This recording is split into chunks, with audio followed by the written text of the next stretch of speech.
ఎవరు చెప్పేవారు లేరు. ఎవరు చెప్పరా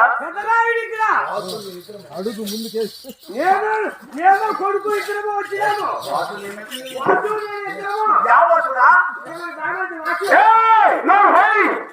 రామమ్మ ఏమన్నా రామమ్మ ఏమన్నా ఆయన పెళ్లి పెద్దంట. నేను పెళ్లి పెద్ద ఉండి అవును ఆ బిడ్డ ఎట్లా కొట్టాడు పెద్దలు నీకు ఎక్కిచ్చేస్తా. అప్పుడు అప్పుడు మాట్లాడాలి ఏమని ఏది అప్పుడు మాట్లాడాడు. నా పిల్లని కొట్టాడు కోటే వస్తా.